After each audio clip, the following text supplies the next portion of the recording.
Alien Skin ayingizaawo bbaasi ya Fangoni Forest. Naye kyakoze munnange ate wali ekiryandongo kibadde kikambwe, yeeshankudde munnange wali ku stage n'asanyusa munnange ate abawagizi be esayidi eno byengenda okubeera nga nkutuusakokko, ate nga ye Epasi munnange si musanyufu nno. Alaze munnange ate obutali bumativu ne kampuni eya Airtel, ate nga omukunja atasera embeera ye yeeraliikiriza, yeetaga munnange ate essaala. Bampita Geminati, nsinza ku Geminati Yugi. Kansooke nkutegeeze nti kasita obeera nga tonnaba kulayikinga vidiyo ogirayikinge, kisobole okubeera nga kitambwira ddala. Kakati nno Alien Skin avuddeyo ko wali mu butambi obw'enjawulo bw'endabye nga actually nga bugetinga viral okwetoola munnange ate emikutu. Ayingizaawo bbaasi, naye bbaasi mpanvu eva kuno paka eri mitala. Bbaasi eno agiwandiiseekokko ebigambo nti nno Fangoni Forest, era nga abadde ne show by the way ebadde eyakabi wali munnange ate ekiryandongo naye kyakozeeyo muganda wange.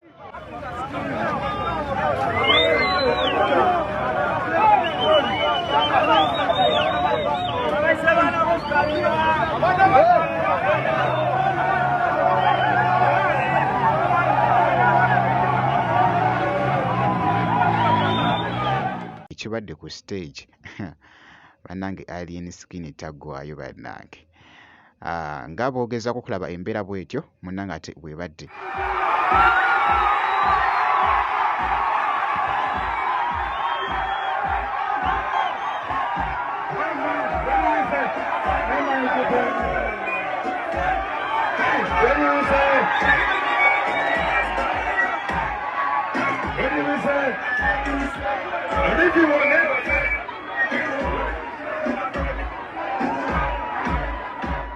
Yoyo nno munnange ate Alien nkugambye alaze munnange ate ettabbu esayidi eyo obutambi bugeetinze nnyo viral okwetoola munnange ate ku mikutu egy'enjawulo. Ku sayidi y'emu nkyekinzekokko munnange wali Epasi si birungi byabadde ayogera munnange ku Airtel.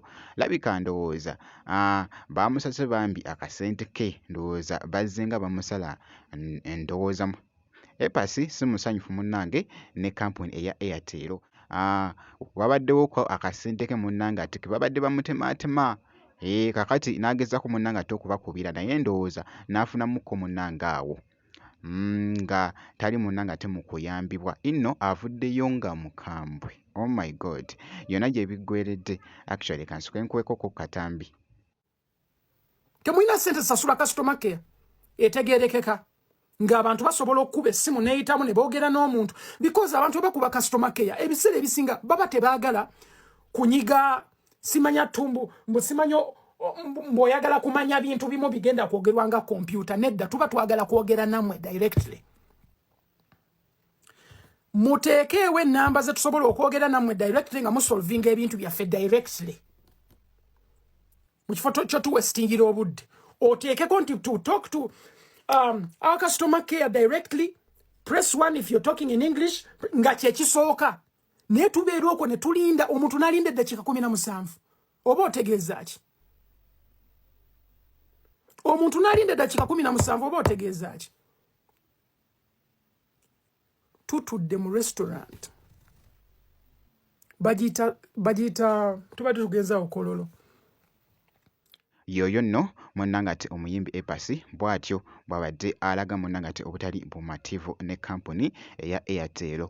Ku sayidi y'emu nga nkwongeddeyokko ku mukunja atasera munnange nno yeetaaga essaala. Jjukira nti nno mwana mulenzi ono yali wali munnange ate kulaale y'omukulu munnange ate Bobi Wine wali enateete, naye muganda wange tebyali birungi. Omukunja atasera baamukuba munnange essasi ne limuyita munnange ate mu kugulu. Ennaku zino zonna nno abadde munnange ate mu ddwaliro wali nga akyafuna munnange ate obujjanjabi. Embeera bw'atyo gy'akyalimu nga boogezaako okulaba munnange ate mu katambi ako.